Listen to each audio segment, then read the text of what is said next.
Welcome to My Northern Roots, a podcast about my experience as a Northern Roots Oldham community champion.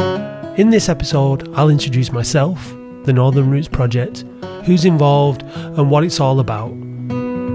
As you'll hear, it's a diverse and inclusive project, one dedicated to improving and managing an area of land in the centre of a post-industrial heartland.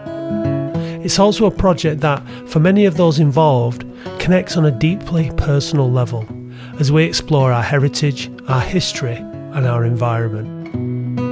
In a town where nature gave way to the relentless might of industry, we ask a question first posed in 1902. A beautiful Oldham.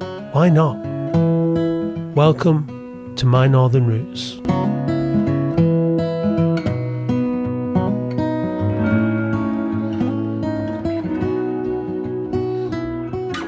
My name's Matt Dean, and on the 9th of February 1978 I was born in Boundary Park Hospital, Oldham, which is in Greater Manchester or Lancashire, depending on which way you want to look at it. In the same hospital, in the same year, the world's first so-called test tube baby, Louise Brown, was born. And the day after I was born, on the 10th of February, Oldham Athletic, the football club, whose Boundary Park Stadium is right next door and whose floodlights cast a shadow right across that hospital, drew 2-2 away at Charlton Athletic in a fixture in what is now known as the Championship, or in those days it was called Division 2. By all accounts, i.e. from my mum and dad, I was a very loud baby. I cried a lot and I drove them pretty much insane, to be honest. Unless I was eating or asleep, in which case I was fine. I'm 45 now, and although I tend not to cry very often, I do tend to be happiest still when I'm asleep or eating. And although I don't cry very much, I can talk a lot, and I do tend to have a lot to say, particularly when it comes to this grey, wet, hilltop town that I call home and its famous football club. This month, i.e. November 2023, I'm delighted to say that I was appointed to be a community champion for the Oldham Northern Roots Project. And this podcast is a project within a project. So let me tell you a little bit about the Oldham Northern Roots Project. Northern Roots is, and I quote directly from the website here, creating the UK's largest urban farm and eco-park on 160 acres of stunning green space in the heart of Oldham, Greater Manchester, or Lancashire. A unique new community asset and visitor destination. Its vision is harnessing urban green space to benefit people, planet and place, and its mission is transforming 160 acres of green space into a destination for learning, leisure and growing to benefit the environment and improve health, well-being and livelihoods. It says then, from market gardening to mountain biking, forest schools and woodland weddings, get involved and come and join the journey with us and help bring the vision to life. So, I've known about the Northern Roots project as a concept for a while, and I've been keeping my eye on it via social media, but without really, if I'm honest, taking a great deal of interest, mostly due to the fact that it was in its infancy pretty much over the last couple of years, and I've been busy setting up my own business. I moved back to Oldham in the summer of 2021 after spending 10 years living and working in Dublin in Ireland. I came home as soon as COVID travel restrictions allowed it, and without going into all the detail right now, let's just say I've been going through a very difficult period prior to and over the time, which will forever be known as lockdown.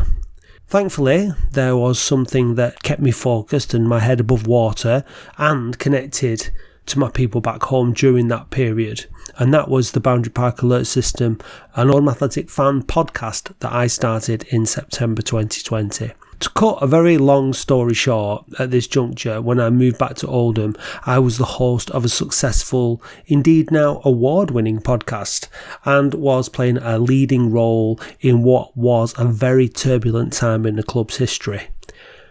I mentioned that the club was in Division 2 when I was born. Well, having briefly spent some time in the top division, the Premier League, it now languishes in the 5th, the National League, so it's not great. What I've learned through my experience is that if you're passionate about something, like football, for instance, in this case, you can connect and communicate with others who share that passion via the medium of podcasting. And through that passion, through that connection, you can truly affect positive change. So, now back, starting afresh in my hometown, I knew exactly what I wanted to do. And in August 2022, I started QPod, which is KUPOD. Currently, Oldham's only dedicated podcast production company. I love a great conversation, and I love listening to people tell their stories. That's why podcasting is such an exciting medium for me to work with and to consume. We've all read a biography or listened to a biography. We've all listened to our favourite celebrities share their backstories, their background, their achievements, or heard someone share an extraordinary story on the radio. And as much as that can be really fascinating and inspiring, and it is, so can listening to the story of the person next door, or the taxi driver who collects you, or the person who serves you fish and chips.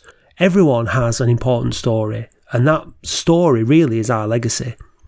And that's what QPod is set up to do, is to help you share your stories with the audience that needs to hear them. But it's not just people who have stories, so do places.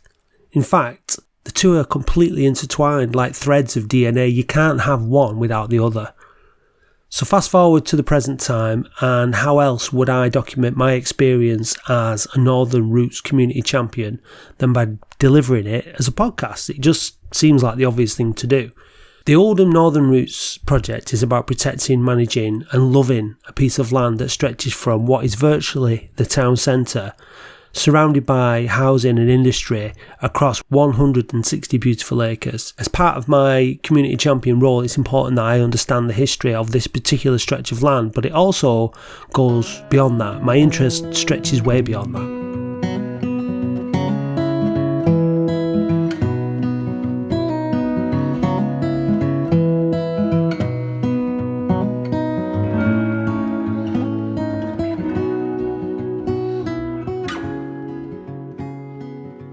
I've always been proud to be from Oldham. It's not a glamorous place, but in my opinion, its people are kind and lovely, its history is rich and interesting, and its geography is as captivating and beautiful as it is damp. I want to use this opportunity to explore my own personal roots in this town, discover how this place has helped to shape me and my ancestors. I want to learn how this land, this dwelling, this hive of industry has changed, and to think deeply of what it will become in my lifetime and beyond. I'm incredibly proud to be part of this project, and I'm really grateful to those who have given me the opportunity to be involved.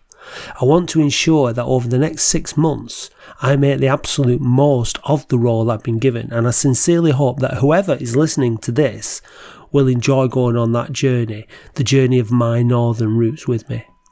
So that's kind of like the introduction out of the way. I don't plan to read from a scripted, pre-written script every week. It's not really my style. I want to have conversations with people, and I want to talk to all the other people who are involved in this project. But you have to start somewhere, right? And my Northern Roots journey started when I noticed something interesting on Instagram.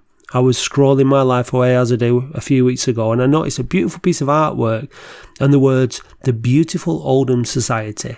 So needless to say, my interest was piqued by this straight away. The design was kind of Art Nouveau in style, and when I looked closer it revealed itself to be a post from the Northern Roots project.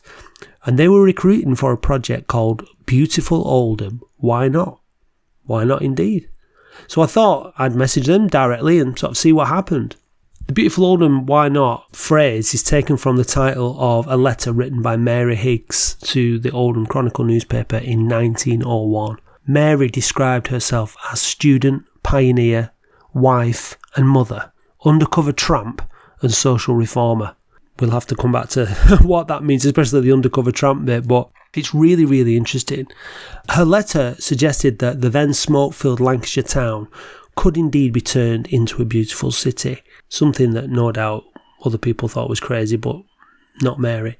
Then the following year, according to the Gallery Oldham website, saw the founding of the Beautiful Oldham Society, which encouraged children through schools to grow and care for plants, and individuals were encouraged to plant window boxes. By this time, the Garden City movement had started to gain momentum in England, and Mary, who'd been impressed by Hampstead Garden suburb in London, went on to propose the building of a garden suburb in Oldham. Designed by Ebenezer Howard, Oldham's garden suburbs was officially opened in 1909 with a gala ceremony, and it's still there now as a lovely little part of town. Mary was the inspiration to this project, and I just find it fascinating that someone who lived in a very different time and a very different Oldham could be on the same wavelength as me. I feel exactly the same way as Mary. Why can't Oldham be beautiful? It's surrounded by beautiful countryside. It has some of its beautiful historic buildings still intact. And in my eyes, just as in Mary's, it has great potential. Oldham's grey, but that's okay. It's green and blues of many hues. It's dark, it's light, it's dull, it's bright, it's stone brick red and tarmac spread. Its skin is white and brown and black. Its muddy boots and stains on rugs. Leave it, love, give us hug. Oldham's grey, that's okay, 'cause colours change, this is the way. So we've done this before, but because I'm a wally, I didn't actually record it, so we're going to do it again. So can you just introduce yourself again, please? Yep, my name's Faiza Awan, and I'm working on the Northern Roots project with yourself. You are a community champion. I'm a community champion, I forgot to mention that, yeah. I'm a community champion on the Northern Roots project. It was just suggested to me by someone who saw the advert, and I didn't really know a lot about it. I had a look into it, and it sounded really interesting. And so I applied, and I was selected. Because I work in the community and I work with community groups, so she probably thought it was something that would be suitable for me and that I'd be able to contribute to. So she just said, well, have you seen this? I said, oh yeah, I've looked into it, but not in a lot of detail. And she said, why don't you give it a go? Because obviously they're looking for voices from Oldham to represent different communities and diverse communities in Oldham. And I thought, yeah, I'll give it a go. Can you describe your connection to Oldham? My connection to Oldham is I was brought up here. I was born down south, came up here when I was about 6. My connection, I guess, from the point of view of heritage, is my dad came over in the 60s from Pakistan. And when the young lads were brought over in the 1960s to work in the mills, don't think anyone in that generation really had the intention of settling.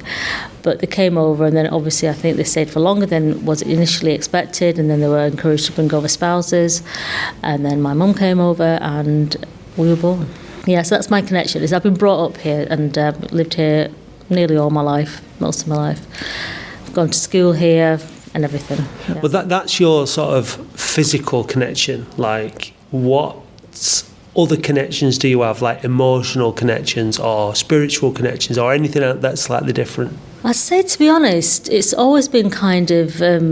it's a weird one, because I think if I speak to, let's say for yourself, your connection seems to be deeper, and I assume it's because it's generationally. I think maybe because obviously you're indigenous to Oldham and you've got family here, and your roots seem to be, that's how you tend to assimilate with somewhere, isn't it? Where you see how far back your roots have gone. With me, I mean, Oldham's always been home, and like I said, I've worked here, I've been to college here, school, raised a family here, so I do consider myself to be an Oldhamer. As far as how deeply connected I feel, I don't really think I gave it much thought, to be honest, and I don't think you do on the day-to-day. You just work and live, don't you? You don't really think and sort of analyse Oldham as a town and sort of really feel affiliated to it, so I don't really think I did. But it's really interesting coming here and listening to everybody else's story, and then you get the time and the space to actually give it some thought and to think about it and to review your life and look back. And that's what this project's done in regards to the heritage part of it, which I was looking at my heritage and my connection. And my heritage is obviously from Pakistan, but my father and my mother lived the majority of their lives in Oldham. I've been brought up here. That's why I decided to sort of look into the heritage and the mills and the stories of that generation that came over. So it's kind of inspired me to take a deeper look. Whereas on the day-to-day, I don't think I really gave it an awful lot of thought. I mean, we're about, 4 weeks in now, 3 or 4 weeks in, aren't we? This is our 3rd or 4th session, I think, proper. So, but yeah, we're about 6 weeks in, I think, since we started, since the induction. Have you come to any different realisations? Has the conversations changed your way of thinking in terms of that heritage connection and all that kind of stuff? Or is it just something that's still sort of settling in you a little bit? It's still settling in, but I have definitely sort of delved in a bit deeper with the heritage part of it, in the sense I'm looking for more resources from the 60s more connected to the mill workers who came from abroad, their working conditions, their aspirations, their story really.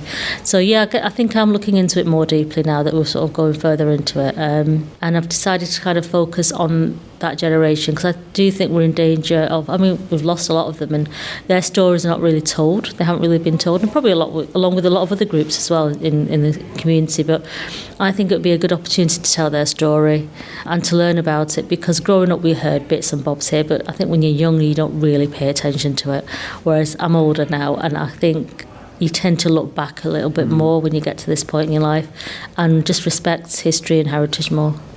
I think it's because I have an immigration story in my background, because my grand's Italian, so Right. she moved over just after the war. My granddad met her when he was stationed in Italy after the war and all that. So the war is my connection to that. But I think it's really interesting, like you say. I think for people within your community to know about that heritage, but also for people from other communities within the broader community to learn about that history, because I think there's a lot of ignorance about things like immigration and all that kind of stuff, and racism and all that kind of stuff. So these stories I think they are really, really important. How do you plan to extract those stories and to share them? It's interesting. I'm just going to hound people that I know, really. That's the plan. I'm going to hound people that I know, obviously maybe put it out into my community groups. We've got elders as well who may be willing to tell their story. So I think it's really a case of really getting into the community and just sort of asking those questions and seeing if people are willing to come forward, if they can recall, if they want to talk about it. I think really it's one of those periods in history, people, you move on so much in life, don't you? I think it's so far back for so many people, but that's why it's important to get that out there, because like you said, there's a lot of ignorance, there's a lot of racism as well, and there's a lot of division. And I think when you find out the actual facts of history about why people came here and how they were connected prior to the mills as well, the cotton, where it came from, and all there's Oldham businessmen who were stationed out in India. It wasn't Pakistan or Bangladesh, it was just India, and they ran the cotton mill. So there is a deep connection, and it's centuries old, isn't it? And I think history puts a lot of things in context and can right a lot of wrongs, in the sense that wrong misconceptions. So from that angle, I'm hoping it's going to be eye-opening. Fingers crossed. I was thinking when you were saying that, and you were saying about the young men coming over to work, and then you were talking about spouses coming over. So you've got like loads of different stories. You've got the stories of those men, then you've got the stories of those women, their individual journeys, and then you've got the stories of the coming together, the marriage, and then you've got the stories of the family, then you've got the stories of the kids. There's a lot going on there, and all those stories are going to be completely unique. There are going to be similarities that run through them, but they're all going to be unique, and there's a lot of things to learn from that, isn't there? Yeah, and it'll be a learning curve for me as well. Obviously, I know my story quite briefly from my dad, but obviously never really delved into it. But we heard things growing up. You heard stories now and again. Maybe we had a conversation, it came up, but I don't remember ever specifically sitting down and asking him about that time, or him really opening up about it. So it will be really interesting. And like you said, there's so many different unique stories. Yeah, it's weaved in with the similarities, obviously, of the situation that they've found themselves in, but everyone's family and everyone's background was unique. So yeah, I'm hoping it will be interesting.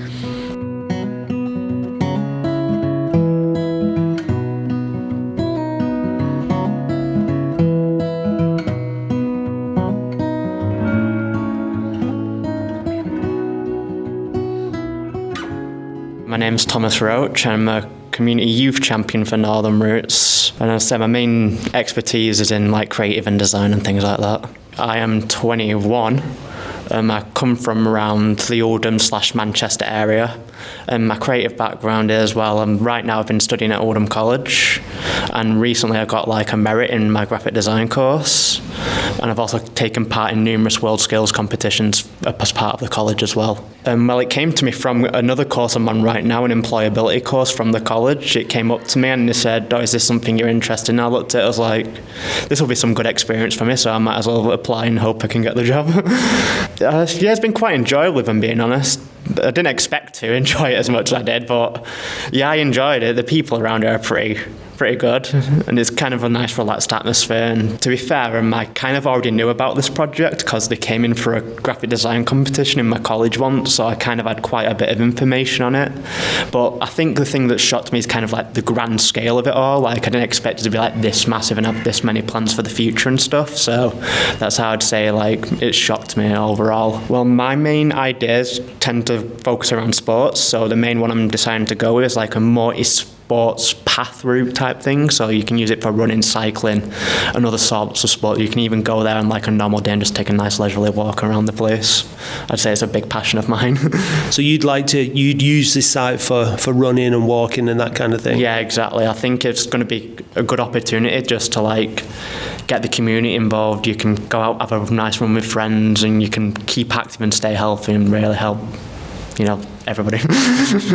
I'd say I'm kind of looking forward to the end goal of everything here, because I think it's quite important to kind of lift Oldham up as well and not just see it as like Manchester light, if you get what I mean. Yeah, that's something I think is quite important, because my mum's from here and my dad's from Manchester as well, so it's kind of like I'm a meeting for the middle of them both. So it's a really interesting point, that, because when I was in Burnley, I go out and do gigs and stuff in different places, and they sort of like, they asked me where I'm from, and I said Oldham, and they tend to go, oh, Manchester, and it's like no, Oldham, it's like separate to Manchester, but it's kind of that. I think Manchester light is a really interesting way of putting it. I also see myself more from Manchester, but that's just more because where I've done most of my things have been Manchester. But I think it's important to give Oldham like that thing that they can have, and they can say we stand out from Manchester and all these other surrounding boroughs. Well, that's what we hope the end goal can be, isn't it? Like, that's what we're all kind of building up to, and if that happens, happy day, isn't it?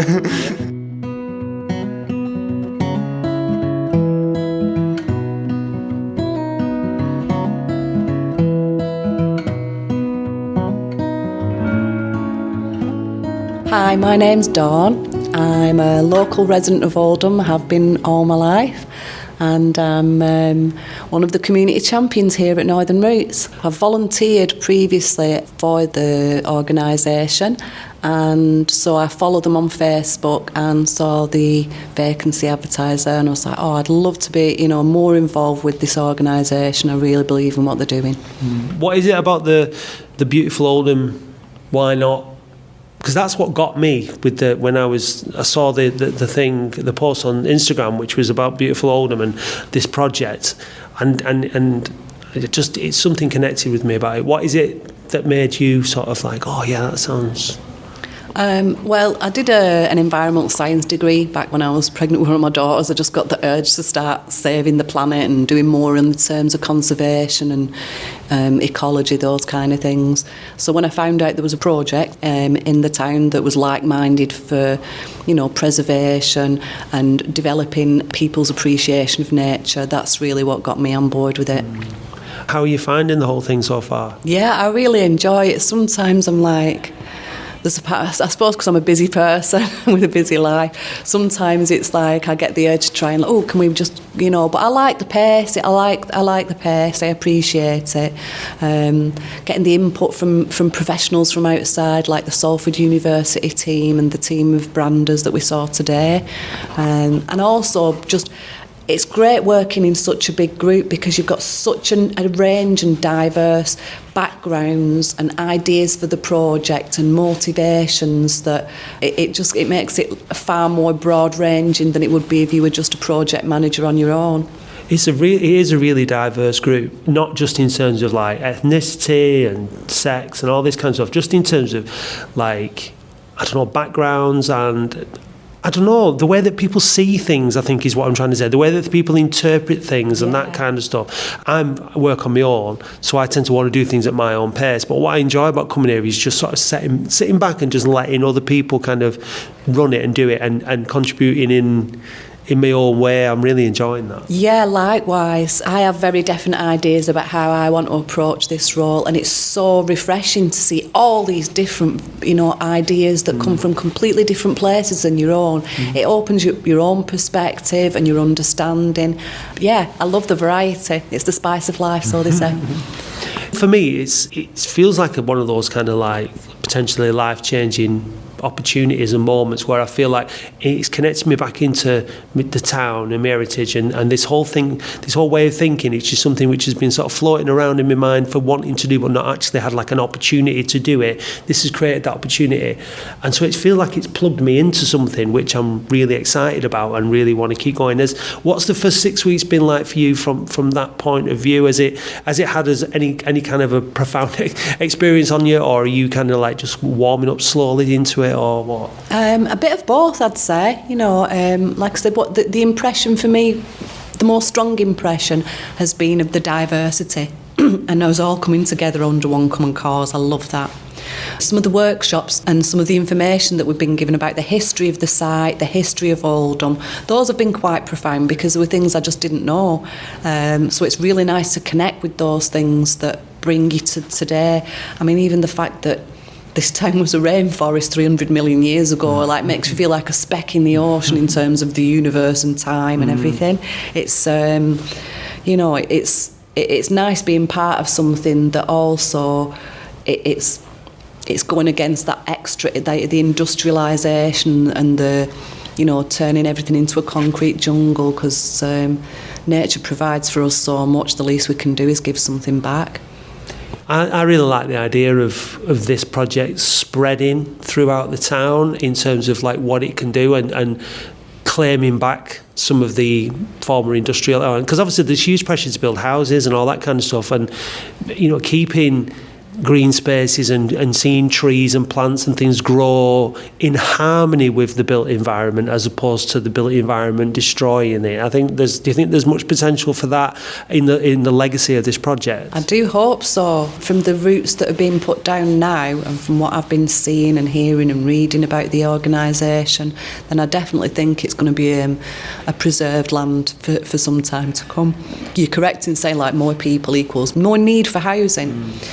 We still need those green belts. They're essential for our health. This particular site as well, there's going to be food grown on the site and people learning new skills, as well as that downtime that we all need, from rat racers to people who enjoy the countryside or nature as an occupation or as a serious hobby.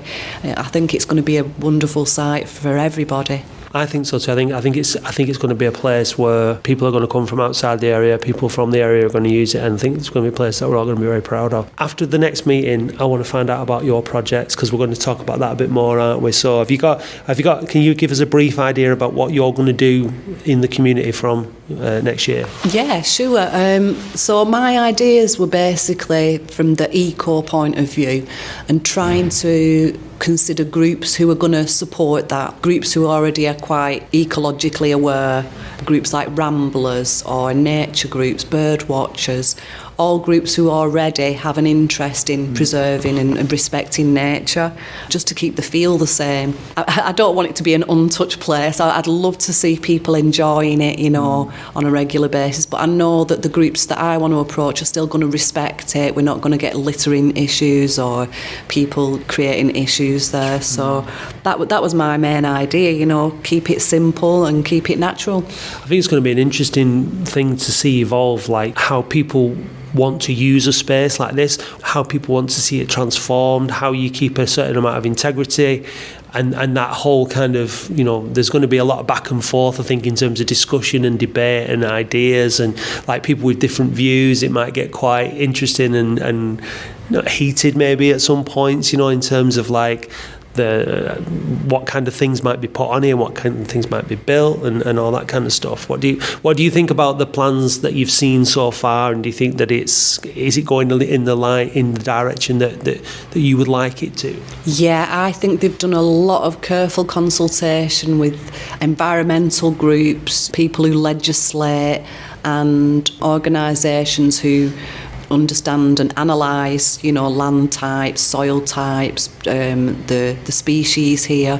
There's been much work to make sure that, for example, new planting is going to be within the Pennine Plains, I think the phrase was. Basically, indigenous plants, so that we don't mess with the landscape, that we keep it genuine, we keep it natural to the area. So I think they've put lots and lots of work in to make sure what they're doing here isn't going to, they're not trying to recreate something artificial. They're just trying to work with what's there and just develop it in a way that's going to be a little more aesthetically pleasing to encourage visitors and people. And obviously it's going to encourage more wildlife. The planting schemes that they're talking about are going to encourage more butterflies, more pollinators, so fabulous. It's going to be like a little oasis, isn't it? Yeah. Well, it is, isn't it, already, isn't it? But like, it's going to be exciting to see what actually happens, and give it 5-10 years, whatever. Oh yeah. The visions for the future of it, they sound wonderful. They really do. Inspired by people in history, getting together, having the charity status developed, getting the planning permission, all the things that are going in place now. I can semi-visualise this beautiful place here in the future, and it's going to be a really good thing for the town, for everybody who visits it. Yeah, great stuff. It's exciting to be part of, isn't it? It most certainly is. Yeah, it really, really is. Next time on My Northern Roots. I think it's just the simple act of like planting some seeds, watching them grow, then seeing wildlife attracted to them, makes you realise that you're part of something bigger. Jeff Hamilton on Gardener's World, he was an advocate of organic gardening. In the 70s, he was somebody who inspired me. I was a blonde hairdresser who never got hands dirty. I had red fingernails and my hair was always pristine. And I saw him on Gardener's World, and he got dirty jeans on where he'd been kneeling in mud, and it just inspired me. And it was because of him I became a gardener.